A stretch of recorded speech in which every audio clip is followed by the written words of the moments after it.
مولا حسین کربلا میں آئے.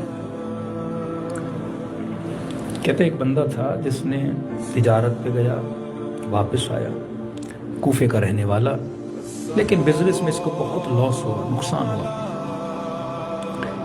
گھر پہنچا. اب ظاہر ہے جن کے چھوٹے بچے اور بچیاں ہوتی ہیں، باپ جب سفر پہ جاتا ہے تو بیٹیاں باپ سے بڑا پیار کرتی ہیں، انتظار کرتی ہیں کہ بابا کب آئے گا. کہتا بیٹی کے لیے کچھ لے کر نہیں آیا کیونکہ میں نے بہت لاس اٹھایا تھا، خالی ہاتھ. گھر جب گیا تو صحن میں بیٹی تھی اور جیسے نگاہ مجھ پہ پڑی دوڑی آئی اور مجھ سے لپٹ گئی. اب میں یہ سوچ رہا تھا کہ بیٹی کچھ مانگے گی کہ بابا میرے لیے کیا لائے اپنے لمبے سفر سے، لیکن بیٹی نے یہ نہیں پوچھا. پہلا سوال یہ کیا کہ بابا کوفے کے باہر ایک باغیوں کا لشکر آیا ہے، کیا آپ اس لشکر سے لڑنے گئے کہ نہیں گئے؟ پریشان ہوا، کون سا لشکر، کیسا لشکر؟ بیوی سے کہا کہ کیا کہہ رہی ہے؟ کہ کچھ کما کر لائے ہو؟ کہ نہیں. کہا والی کوفہ نے اعلان کیا ہے کہ جو بھی اس باغی سے لڑنے جائے گا تلوار کے وزن کے برابر اسے سونا دیا جائے گا. جلدی کر، ہاتھ منہ دھو، کھانا کھا اور نکل جا، کچھ پیسے کما کر لا. کہتا گھوڑے پہ سوار ہوا، دوڑتا کوفے کے باہر آیا اور سرزمین کربلا میں پہنچا. کیا دیکھتا ہوں کہ ایک بندہ ہے، بزرگ ہے، اس کے اطراف کو لوگوں نے گھیرا ہوا ہے. کوئی پتھر مارتا ہے، کوئی نیزہ مارتا ہے، کوئی تلوار سے وار کرتا ہے. شاید یہ عصر عاشور کا منظر تھا اور سب کہہ رہے ہیں کہ یہ باغی ہے، اسے مارو. کہتا میں نے کہا میں پیچھے کیوں رہ جاؤں. میں بھی آگے بڑھا اور ایک پتھر اٹھایا اور اس بھیڑ کو چیرتا ہوا جب آگے بڑھا اور میں نے اس ہستی کو جب پتھر مارنا چاہا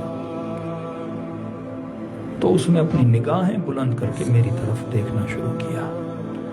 جب میں نے ان کے چہرے کو دیکھا تو ماتھے پہ سجدے کا نشان تھا، نورانی چہرہ تھا.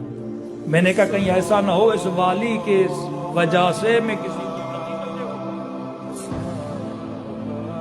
سب کہہ رہے باغی ہے لیکن اس کے چہرے سے نہیں لگ رہا یہ تو نمازی ہے. میں نے کہا سلام کرتا ہوں، اگر سلام کا جواب دے گا تو سمجھوں گا مسلمان ہے. کہتا میں نے کہا السلام علیکہ ایھا الشیخ الکبیر، اے بوڑھے تجھ پہ میرا سلام ہو. کا یہ کہنا تھا، ایک خوشی سی اس کے چہرے پہ آئی اور کہا وعلیکہ السلام، تجھ پہ بھی میرا سلام ہو. یہ بتا تو مجھے مارنے کے لیے کیوں آیا ہے؟ میں نے کہا آپ مجھے جانتے ہیں؟ کا خط بھی خود لکھتے ہو، پتھر مارنے کے لیے بھی خود آتے ہو. میں نے کہا میں نے تو آپ کو کوئی خط نہیں لکھا. کہا تو نے حسین کو خط نہیں لکھا تھا؟ اب تصور کرے پوری زندگی ایک بندہ امام زمانہ کا انتظار کر اور ایک دن جب مولا سے سامنا ہو اور اس کیفیت میں ہو کہ اپنے مولا کو پتھر مارنے کے لیے کھڑا ہو جائے. جیسے کہا جس حسین کو تو نے خط لکھا تھا میں وہی حسین ابن علی ہوں.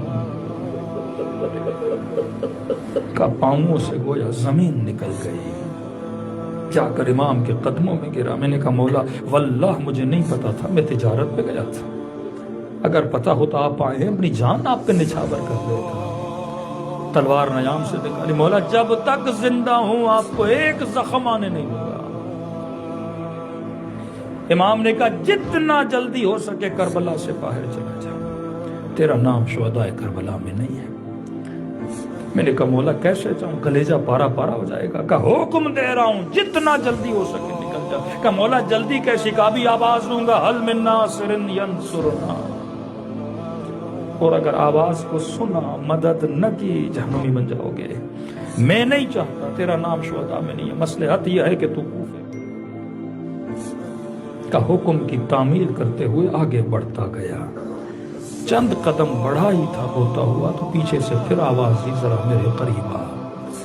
اب کہتا جب امام کے قریب گیا، علماء فرماتے ہمیں نہیں پتا مولا حسین کی انگلیوں میں انگوٹھیاں کتنی تھی. ایک انگوٹھی کا تو پتا ہے کہ ظالم نے کہا اتر نہیں رہی تھی، میں نے حسین کی انگلی کو کاٹ دیا تھا.